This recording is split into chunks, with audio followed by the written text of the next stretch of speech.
Salut et bienvenue dans cette première vidéo de cette chaîne qui n'est pas du tout secondaire puisque c'est la chaîne du Kundar et qui s'appelle donc Barakundar. Oui, tout à fait, le jeu de mots est... Oui, le jeu de mots est totalement volontaire. Et bien en fait, au fil du temps, il y avait des vidéos qu'on faisait directement et qu'on filmait mais qu'on ne savait pas vraiment où mettre parce que donc du coup sur ma chaîne principale, ça n'avait pas trop d'utilité puisque c'était un petit peu trop interne à la société. Alors bien sûr, il y a les EDK, les épopées de Kundar que vous connaissez sans doute. On peut pas non plus tout dire dedans, il y a beaucoup trop d'informations. Donc je me dis que une chaîne propre au Kundar, ça pourrait être intéressant. Et donc ça va être l'occasion directement dans cette chaîne Barakundar de vous proposer des trucs qu'on ne trouverait pas sur ma chaîne Poisson Fécond, tels que par exemple des interviews que vous pourriez avoir de l'équipe. Qu'est-ce que Mao fait toutes ces journées à part se ventiler comme ça? Qu'est-ce que Laetitia au fond fait? Alors qu'est-ce qu'elle apparemment elle sait dessiner? C'est une graphiste.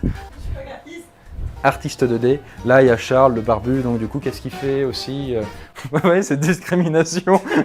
Le barbu. Voilà, ce que je veux dire, c'est que parfois, ça pourrait être des vidéos assez sérieuses, assez posées, où on va expliquer, donc du coup, quel est notre travail, mais ça peut être aussi des moments plus détentes. Par exemple, on pourrait avoir l'occasion parfois de filmer les jeux de société qu'on pourrait faire, parce qu'il arrive qu'on en invente. Après tout, on crée des jeux vidéo, pourquoi on ne crée pas des sortes de jeux de société? Pas déconner.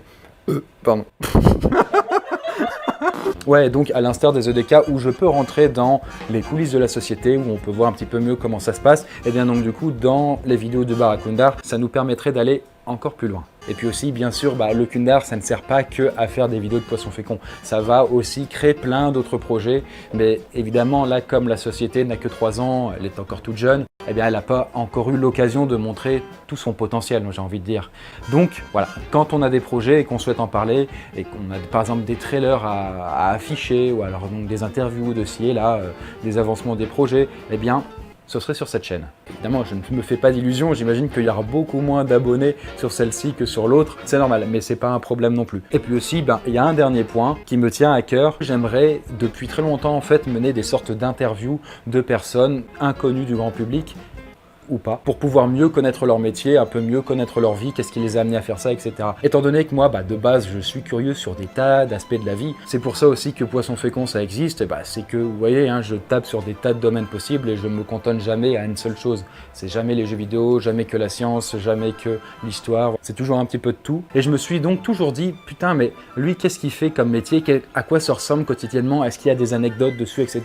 Un architecte, comment il construit des bâtiments, ou alors, je sais pas, des grands monuments. Un concepteur de jeux vidéo, ce qu'on est aussi, mais donc du coup on pourra avoir d'autres mecs. Comment ils font? Les gens qui peuvent travailler dans des agences spatiales, les pilotes de ligne, des médecins, des archéologues, et j'en passe. Mais après, il n'y aurait pas que des métiers extraordinaires ou alors qui sortent du quotidien. On pourrait aussi trouver des trucs plus normaux, j'ai envie de dire. Mais qui, j'en suis sûr quand même, doivent avoir des tas d'anecdotes assez croustillantes à raconter. Par exemple, un pâtissier, un plombier, un animateur, etc. Enfin voilà, je sais pas encore comment je vais m'organiser pour pouvoir vous proposer ce genre d'interview. En tout cas, c'est dans un coin de la tête. Et sur ce, voilà, c'était juste une vidéo de présentation, les autres vont arriver assez vite, il y en aura de temps en temps, je ne sais pas encore au niveau du rythme. Et voilà, donc je vais laisser le mot de la fin. Le mot de la fin à Charles.